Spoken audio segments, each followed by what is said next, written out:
Il y a les négociations sur le marché des transferts, et puis il y a le braquage en plein jour.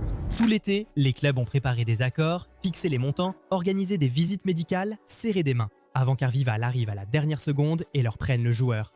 C'est ce qu'on appelle un transfert arraché au dernier moment. Ce mercato a produit plus de coups comme ça que n'importe quel autre été récent. Des transferts arrachés du jour au lendemain, des clubs furieux, des communiqués officiels et des plans de revanche. Aujourd'hui, nous analysons les 7 plus gros transferts arrachés au dernier moment de ce mercato, comment ils se sont passés et qui a été abandonné à la dernière minute. Allons-y. Nous commençons par le transfert arraché au dernier moment qui a marqué l'été, Morgan Rogers à Chelsea. Pendant des mois, c'était l'affaire d'Arsenal. Rogers était leur première cible offensive et ils ont contacté ses représentants avant d'approcher Aston Villa. Le travail préparatoire était fait et le joueur les écoutait. Villa a tenu bon, exigeant plus de 130 millions de livres et insistant sur le fait qu'il n'était pas à vendre. Et Arsenal a marchandé, pensant que le temps jouait en leur faveur. Grosse erreur. Parce que pendant qu'ils négociaient, Chelsea est entré directement par la grande porte. David Ornstein a annoncé la nouvelle. Une offre de 117 millions de livres a été acceptée. Record pour Chelsea pour un joueur que Villa avait acheté à Middlesbrough pour 16 millions de livres il y a 2 ans. Zabdiel Alonso s'est personnellement impliqué pour vendre le projet et Rogers, l'homme qu'Arsenal avait tenté de convaincre en coulisses pendant des mois, a dit oui à leurs rivaux en quelques jours.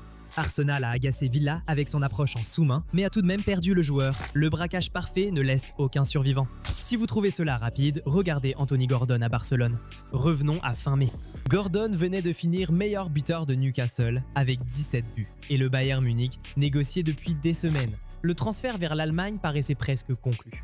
Barcelone l'a voulu pour la reconstruction offensive de Hansi Flick, avec le départ de Lewandowski et une place libre aux côtés de Lamine Yamal et Rafinha. Et ils ont agi à une vitesse qui a fait paraître le Bayern immobile. Offre soumise mercredi, il s'est mis d'accord avec Newcastle. 69 millions de livres, 80 millions d'euros avec des bonus. Visite médicale jeudi. Présenté vendredi soir, Gordon a qualifié le Barça de plus grand club du monde et révélé qu'il apprenait secrètement l'espagnol avec le kiné de Newcastle car il a toujours pensé qu'il jouerait un jour pour le Barça. Imaginez la réaction du Bayern. D'un accord conclu en Allemagne à une présentation au Camp Nou en 72 heures. Brutal, magnifique, et personne à Munich ne l'avait vu venir. En parlant de Newcastle, mon gars, celui-ci a lancé leur été de misère. Victor Muñoz à Liverpool. Newcastle avait tout fait correctement.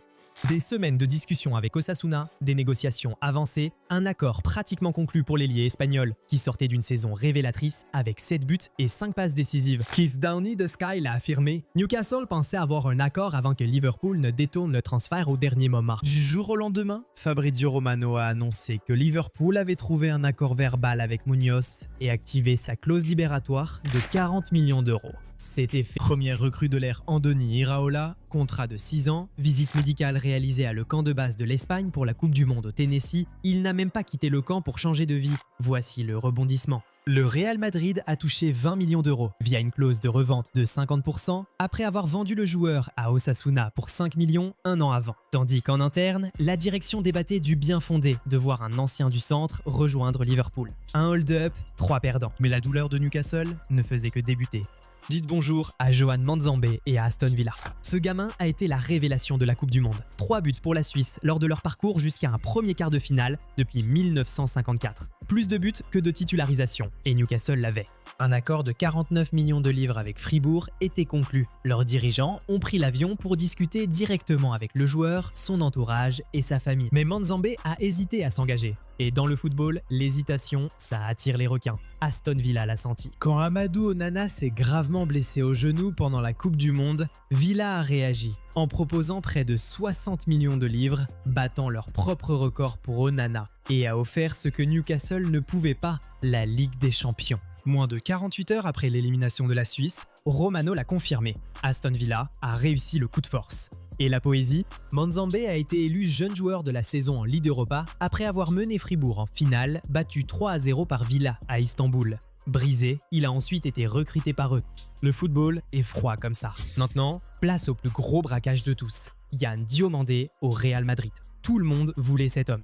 Liverpool a proposé un package d'environ 100 millions d'euros, refusé. Puis Diomandé a fait son choix. Il voulait le PSG. Les conditions personnelles étaient fixées jusqu'en 2031. Les doubles tenants du titre en Ligue des Champions ont remporté la course. Il ne restait qu'à payer Leipzig. Mais ils ont hésité.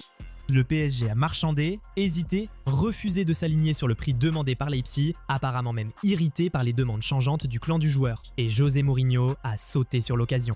Madrid a trouvé un accord sur les conditions personnelles avec le joueur, a vu sa première offre de 100 millions rejetée et est revenu quelques jours plus tard avec une offre supérieure et Leipzig a dit oui. Demandé arrive cette semaine pour sa visite médicale dans le cadre d'un contrat de 5 ans estimé à 120 millions d'euros, soit 6 fois le montant payé par Leipzig à Leganés il y a 12 mois. Le PSG, furieux, a publié un communiqué officiel pour annoncer son retrait. Quand un club réagit ainsi à un transfert qui lui file sous le nez, c'est que la blessure est profonde. Et la réponse du PSG, c'est la revanche, car le 6e détournement concerne Rodri, le tout nouveau champion du monde. Le capitaine de l'Espagne, vainqueur du Ballon d'Or, après avoir battu l'Argentine en finale. Un détenteur du Ballon d'Or avec 13 trophées à Manchester City et 1 an restant sur un contrat qu'il n'a aucune intention de prolonger, le Real Madrid pensait que c'était leur affaire. RMC rapporte qu'un accord sur les conditions personnelles a été trouvé. Rodri a confié à ses amis vouloir Madrid pour des raisons sportives et familiales, acceptant même une baisse de salaire. Le seul écart restant est entre la demande de 80 millions d'euros de City et les 60 de Madrid. Entre en scène le PSG. Quelques jours après avoir perdu Diomandé à Mourinho, les Parisiens ont contacté Manchester City pour savoir les conditions d'achat de Rodri. Un coup de force financier délibéré pour gâcher la fête de Madrid, avec Luis Enrique rêvant de voir son compatriote tenir ce milieu de terrain, quel qu'en soit le prix. Barcelone s'est même renseigné après la blessure au genou de Frenkie de Jong. Madrid a volé l'ailier du PSG, alors le PSG essaie de voler le milieu de terrain de Madrid. Le marché des transferts est devenu un feuilleton et cet épisode n'est pas encore terminé. Et la dernière tentative de détournement est toujours en cours aussi. Magnus, Akliouche et Liverpool. Suivez l'effet domino ici. Liverpool a perdu Salah. Liverpool a perdu Diomandé. Alors, quand ils ont vu le PSG rater encore une affaire, 3 offres refusées par Monaco pour Akliouche, bloquées en dessous de 40 millions d'euros alors que Monaco en demande 50, ils ont décidé de rendre l'appareil en semant à leur tour le chaos. Sky Sports a révélé que Liverpool a fait une approche officielle auprès de Monaco pour l'ailier français, avec une offre d'environ 34 millions de livres déjà refusée. Et ce choix a du sens. Comme Salah, Akliouche est un ailier droit au pied gauche, avec 7 buts, 11 passes décisives et une convocation en équipe de France pour la Coupe du Monde. Soyons honnêtes, ça s'annonce compliqué. Le joueur a déjà trouvé un accord personnel avec le PSG et a privilégié Paris tout l'été. Mais que Liverpool tente sa chance en dit long sur ce mercato.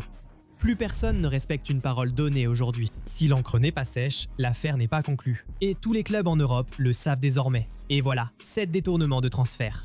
Arsenal volé, le Bayern volé, Newcastle volé 2 fois, le PSG volé et prêt à se venger, et 2 braquages toujours en cours pendant que nous parlons. Voici la nouvelle loi du marché des transferts. Accord, visite médicale et mois de préparation ne signifient plus rien. Tant qu'un joueur n'a pas brandi le maillot en conférence de presse, il reste disponible. Les requins rôdent toujours et cet été, ils en ont profité. Selon vous, quel détournement de transfert a été le plus cruel? Et votre club, est-il une victime ou un bourreau lors de ce mercato? Dites-le dans les commentaires. Lâchez un like, abonnez-vous et activez la cloche pour ne rien rater. On se retrouve dans la prochaine vidéo.